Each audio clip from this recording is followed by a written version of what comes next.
Hello students, now in this lecture we will discuss state variable analysis. First important thing what we have to remember is that in our classical theory we only deal with our transfer function which is just the relation between output and input. But blocks अंदर क्या है, अंदर system है क्या, उसके बारे में deep understanding वहाँ से ट्रांसफर फंक्शन से हमें नहीं पता चलती थी. ठीक है. Do not use any knowledge of interior structure of the plant and limit us to CISO, system input system output, single input single output, allows only limited control of closed loop. और जब वहाँ पे feedback path आता था, control function आता था, control loop जिसमें feedback loop लगा होता था, उस केस में वो क्लासिकल थ्योरी हमारी इतने लिमिटेड ही वर्क कर पाती थी, मतलब हर जगह फिट नहीं बैठती थी. ठीक है. But in modern control theory solves many of the limitations by using a much richer description of the plant dynamics. अब मॉडर्न कंट्रोल थ्योरी में हम जो हमारा सिस्टम के अंदर के जो ब्लॉक्स हैं, सिस्टम के अंदर वर्किंग किस तरह चेंज हो रही है आफ्टर सम, मतलब सम टाइम और डिफरेंट वेदर कंडीशन, क्या क्या कंडीशन चेंज होती हैं, डायनेमिक रिस्पॉन्स, तो वो भी हम इसमें मॉडर्न कंट्रोल थ्योरी में डील करेंगे. उसके लिए हम पढ़ते हैं स्टेट वेरिएबल एनालिसिस को. ठीक है. अब states, the concept of state of dynamic system refer to a minimum set of variables. इसमें कुछ वेरिएबल्स आप लोगे, अभी थोड़ी देर बाद बताऊंगा. जो वेरिएबल, जो मतलब वेरिएबल क्वांटिटी वाले जो आपके इक्वेशन सर्किट डायग्राम में जो पैरामीटर्स होंगे उनको आप वेरिएबल से डिफाइन करोगे. That variable are known as state variable analysis.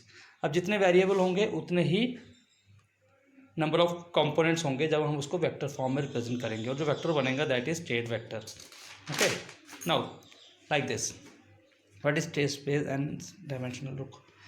Suppose we have a system this in which y1 and y2 are the outputs and u1 ut are the inputs. And what is state equation? Relative derivative of state variable and state variable, derivative of differentiation of function. This state equation will give us the relation between differentiation of state variable और inputs. इन तीनों के बीच में क्या relation है, that equation जो आएगी, that equation is known as state equation in this form. If we have N state variable x1 x2 x1 xn, x1 is the differentiation of x1 dot is the differentiation of x1, then we can write a simple equation. ठीक है. in which x1 x2 are the variables, u1 u2 are the inputs. Similarly x2, second equation, x2 is differentiation of x2 dot is differentiation of x2. इसको भी हमने एक तरह से लिख लिया. जब हम इसको इन तीन या जितनी भी इक्वेशंस होंगी, जितने वेरिएबल्स होंगे उतनी ही इक्वेशंस बनेंगी. उस हिसाब से जब आप इसको मैट्रिक्स फॉर्म में रिप्रेजेंट करेंगे, ये जो मैट्रिक्स इसके साथ होगा स्टेट वेरिएबल के साथ, that matrix is system matrix. और जो इनपुट के साथ होगा that is input matrix. Okay. Now output equation which gives us the relation between state variable and output quantity. Let us, if y1 y2 and so on yn are the outputs, then see x1 x2, these are the state variables and u1 u2 are the state equations, inputs. ठीक है. इसको भी जब आप matrix form में लिखेंगे तो that ये जो आपका x1 स्टेट वेरिएबल के साथ मैट्रिक्स आएगा, that matrix is system matrix. और जो आपका ये u1 u2 के साथ आएगा उसको बोलते हो आप system direct link feed forward matrix. Okay. Matrix को लिखना कैसे, इन मैट्रिक्स को लिखना कैसे है. So if we have a simple circuit in which ut is the input, ठीक है, current source, and L is the inductor और resistance IC.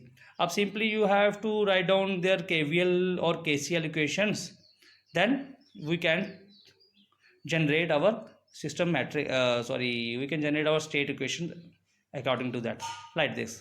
If I am talking about this equation, this line IC is C dVC by dt. ये तो आपको मालूम है, which is you know that ut is equal to IC plus IL and this IC is C dVC by dt. ठीक है. ये इसको simple मैंने किया है मॉडिफाई करके. सिमिलरली dVC, ये इसको मॉडिफाई करके ये चीज़ आगे आ गई. ओके. नाउ लूप सेकंड, जब सेकंड लूप की बात करोगे आप इसमें KVL लगाते हो, L DIL by dt, IR नहीं, इधर IL है, ILR then plus IC VC. मतलब वोल्टेज अक्रॉस कैपेसिटर। इसमें के वी लगाओगे, सिंपल इसको सॉल्व करोगे तो ये आपकी इक्वेशन सेकंड आएगी। Okay, now third, V0 is IRL, ILR। Okay, equation 3। If, अब यहाँ पे देखो डिफरेंशिएशन कितनों के साथ है, VC के साथ और IL के साथ। अब आप इन दोनों को VC और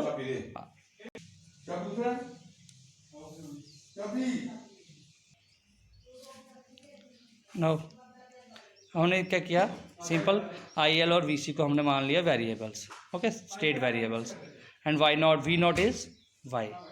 ठीक, अब इक्वेशन 1, अगर मैं इक्वेशन 1 को देखूंगा, if VC is a variable x2, VC is variable x1, then how to write this equation, this is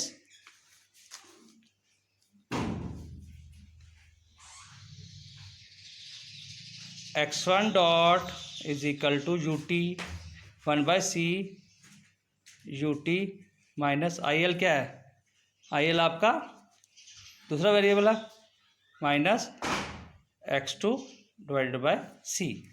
लिख दोगे, सिंपल ये मैंने लिख दिया, यही है, ऐसे ही है, यही चीज़ आई।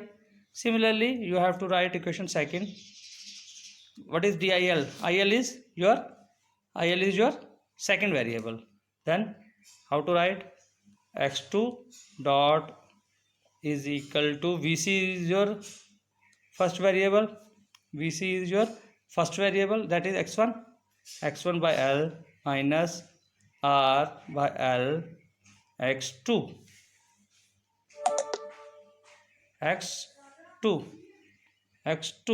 ठीक है। तो ये इसी तरह इक्वेशन बन गई, यही लिखी मैंने भी, इस तरह आपने इक्वेशन लिख लेनी है। देन सिंपल x1 और x2 का मैट्रिक्स फॉर्म में लिखना है, x1 dot x2 dot. x1 dot किसके बराबर है, अगर x2 के यहाँ पे भी x1 लिख लिया, x2 लिख लिया, x1 इसके साथ 0 है तो 0, x1 dot is equal to 0, this is equal to sine 0 into x1 minus 1/c into x2, ऐसे लिखते हो ना, तो यही इक्वेशन बनेगी ऐसी आपकी। इसको सिंपल मैट्रिक्स फॉर्म में लिखना है। और सिमिलरली y के लिए भी, what is y, y is V0, y is V0 is ILR, देख लो ILR, and this IL is x2R।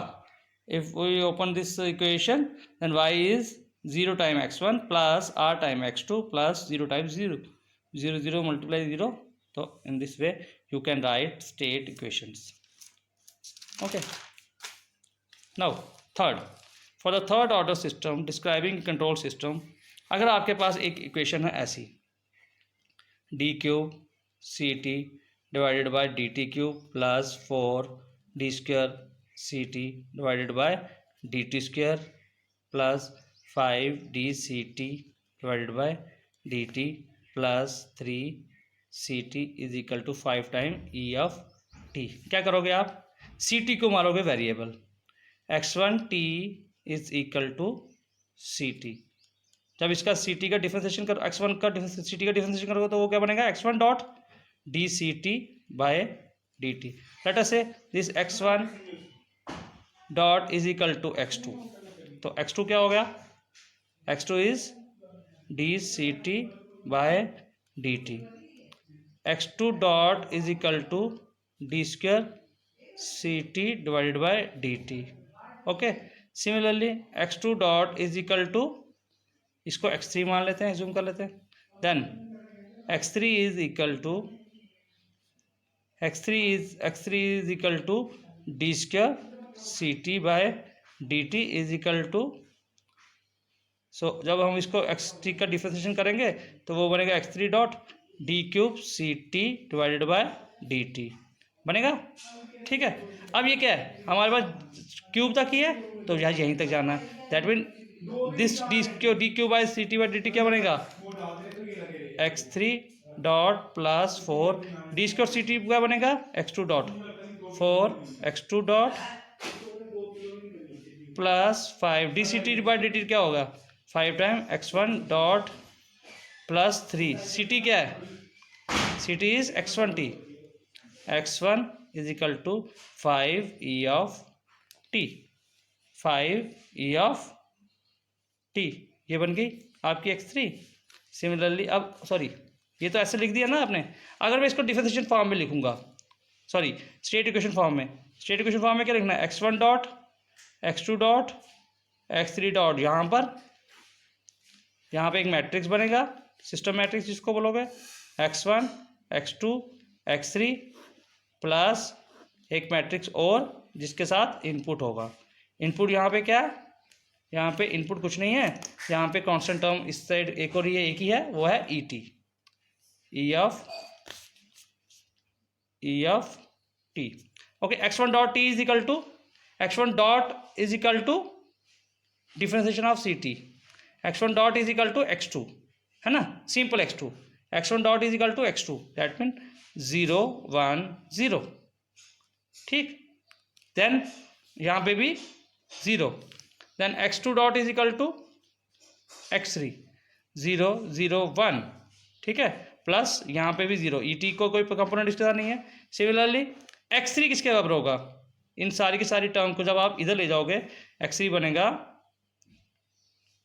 -5, जब ये इस तरफ जाएंगी -4 -3, ठीक, और ये भी कंपोनेंट है 5। Okay, this is your system state equation. Okay, अब आउटपुट की निकालोगे तो आप, व्हाट इज आउटपुट, आउटपुट क्या है, C T is your output, क्योंकि यहाँ पे क्वेश्चन में अगर देखोगे आप, क्वेश्चन इस तरह से है, input signal E T and output signal C T. C T का निकालोगे तो C of T is equal to, C of T किसके बराबर है, C of T is equal to x1 T, that mean 1 0 0 x1 x2 x3 plus 0 time E आएगा। ये था output equation, ये स्टेट इक्वेशन। इस तरह से आपने इक्वेशंस लिखनी है।